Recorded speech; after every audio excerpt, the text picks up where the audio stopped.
Let's jump right into this explainer. We're looking at how one single, incredibly powerful cosmic law kept the entirety of ancient Egypt totally stable for millennia. You know, when we think of ancient Egypt, our minds usually go straight to massive pyramids, golden pharaohs, and mummies, right? But behind all that monumental architecture was a really intricate social operating system. It was this shared belief that literally guided every single aspect of their daily lives. So today, we're going to unpack exactly what that system was, how it actually functioned in a completely cashless society, and what happened when the whole thing tragically broke down. To really get this, we have to understand the concept of Ma'at. Think of Ma'at as the fundamental operating system of Egyptian society. It wasn't just a god, it was the literal universal law of harmony and balance. The Egyptians firmly believed the gods had created a perfectly balanced world, and it was the main job of the pharaoh, who acted as this living, breathing intermediary between mortals and the divine, to keep that perfect balance absolutely intact. If Ma'at was maintained, crops grew, the Nile flooded perfectly on schedule, and society just thrived. But if it wasn't, well, then you get Isfet, which is basically complete and utter chaos, just consuming everything. And what's truly mind-blowing here is that this shared belief system successfully held their society together for an astonishing 3,500 years. I mean, just let that number sink in for a second. For 3.5 millennia, this one unifying concept of cosmic balance dictated the rise and success of one of the greatest civilizations in human history. It survived brutal droughts, famines, foreign invasions, all because every single person understood their specific role in maintaining this massive cosmic machine. Now, this belief system didn't just pop up overnight. Over time, they developed a wildly complex pantheon of about 1,500 known deities just to enforce this balance. That is a staggering amount of gods. Basically, over thousands of years, as these smaller communities and tribes conquered or absorbed each other up and down the Nile, all their local protective deities were merged into this one massive interconnected mythology. So how did they get there? Well, their belief system evolved in a really fascinating way. Early on, they practiced animism, which is the belief that natural forces like storms and floods actually have souls. Then that naturally evolved into fetishism, where they believed specific physical objects, like the Ankh, held supernatural power. And finally, this branched out into totemism. That's where those spiritual forces were given human characteristics, which is exactly how we got the famous animal-headed gods we all recognize today. Section 1. The Divine Social Pyramid, Mirroring Cosmic Order. Because the gods created the world based on the perfect balance of Ma'at, the Egyptians believed their own social structure had to perfectly match that divine design. This strict social hierarchy essentially meant everyone had a divinely decreed job to do. With the pharaoh acting as the vital link between the mortal realm and the gods, he ended up delegating the day-to-day running of the country to his vizier, which is kind of like a modern prime minister. Right beneath the vizier, you had your priests, scribes, architects, and regional governors.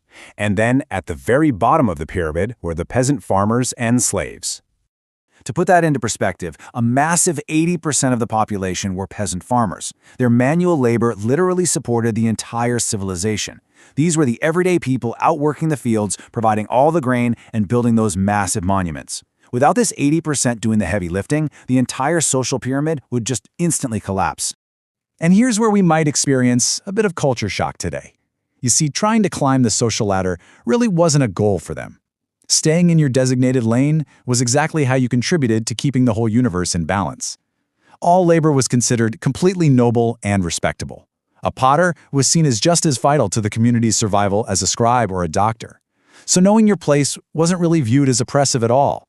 It was just seen as fulfilling your cosmic duty to maintain Ma'at. Moving to part 2, the barter economy and labor in ancient Egypt.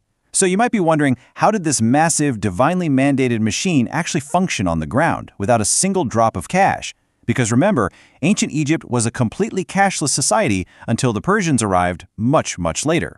Well, they operated using a barter economy, anchored by something called the deben. It was a conceptual unit of value that ensured trades were fair. And I want to be super clear here. There was no physical deben coin that you just carried around in your pocket. Instead, it was an abstract unit of measurement that everybody simply agreed upon. It's what allowed a society of literally millions of people to trade fairly and effectively. So for example, if a woven mat and a jug of beer both cost 1 deben, workers could be paid for a hard day's labor directly in nutritious beer or bread. And fun fact, in ancient Egypt, beer was often much thicker, highly nutritious, and honestly much safer to drink than the actual water from the Nile. This clever barter equivalent meant that physical goods flowed through the society as a direct replacement for the modern paychecks we're used to. The elite actually kept their end of the Ma'at bargain not through charity, but by collecting taxes and then redistributing those goods as fair wages for everyone's labor. Since the king officially owned all the land, he didn't just hoard all that wealth. The vizier collected taxes in the form of grain, goods, and labor, stored them securely, and then paid them back out to the people working on state projects. The social contract was pretty straightforward. You do your job, and the pharaoh makes absolutely sure you're fed and protected. Section 3. The first strike and when the contract broke. Ultimately, this beautifully balanced system was pushed to its absolute limits, which shows us exactly what happens when a cosmic contract completely shatters. The whole crisis really centers around Ramses III. He was a pharaoh who desperately wanted to be remembered as great, kind of like his famous predecessor, Ramses II. But unfortunately, his reign was plagued by a severe lack of resources. Don't get me wrong, Ramses III was a very capable leader. He successfully defended the borders and restored temples, but the world around Egypt was rapidly changing, and the immense wealth that once flowed into the kingdom was drying up fast. So, defending Egypt from invasions and simultaneously funding a grand festival ended up completely draining the royal coffers. Back in 1178 BCE, this massive, incredibly costly war against invading forces known as the Sea Peoples just depleted their reserves. Fast forward to 1159 BCE, and Ramses III is approaching his 30th year on the throne. To celebrate, they planned a grand, insanely expensive Jubilee festival. The only problem? The money simply wasn't there anymore. Tragically, the financial burden fell on the workers at Deir el-Medina. Now, these folks were actually among the most esteemed and well-compensated artisans in all of ancient Egypt. We're not talking about regular peasant farmers here. These were elite architects, painters, and stonemasons. They were the ones responsible for building the elaborate eternal tombs for the pharaohs and nobility. They were highly respected because, essentially, they were literally building the vehicles for the elite to enter the afterlife. The tipping point finally arrived in 1159 BCE, when these elite tomb workers realized their monthly wages were almost a whole month late. The grain and beer they desperately relied on to feed their families simply hadn't arrived from the visitors' storehouses. And the local officials?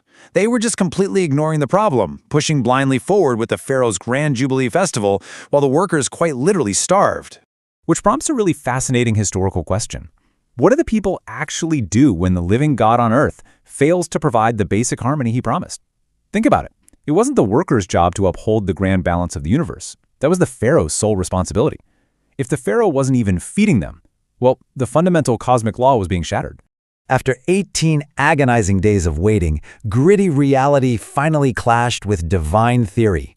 The unpaid workers just laid down their tools and staged the earliest recorded labor strike in human history. Led by a scribe named Amenacht, who honestly acted a lot like a modern-day shop steward, they left their work sites and marched directly on the city of Thebes to demand the wages they were rightfully owed. Section 4. Breakdown of balance and a dangerous precedent. The officials in Thebes were totally baffled and scrambled to fix the situation. Believe it or not, they actually tried to placate these starving, furious workers by serving them pastries, which, unsurprisingly, did not work at all. Eventually, the workers did get their back pay, but the damage to the society's operating system, that was already done. The workers were absolutely right to protest, because the king had failed them. And this initial shattering of Ma'at led to a massive domino effect of corruption, tomb robbing, and a total loss of faith in the divine hierarchy. You see, the late payments ended up happening again and again. Because the pharaoh had broken the social contract, the people at the bottom no longer felt spiritually obligated to play by the rules either. I mean, if the living God couldn't maintain order, why shouldn't a starving worker rob a tomb to feed their family? So when conquerors like the Persians finally arrived much later in 525 BCE, they didn't find a strong, unified empire. Not at all. They found a highly unstable society that had long ago lost its foundational harmony. The physical structure of Egypt was technically still there, but the invisible cosmic glue, that absolute, unwavering belief in Ma'at, had just completely evaporated. The society was entirely hollowed out from the inside.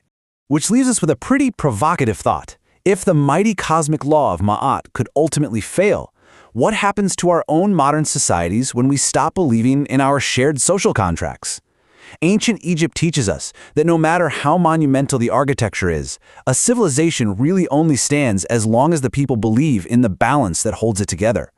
Thanks so much for joining me on this explainer, and I'll leave you to ponder that question.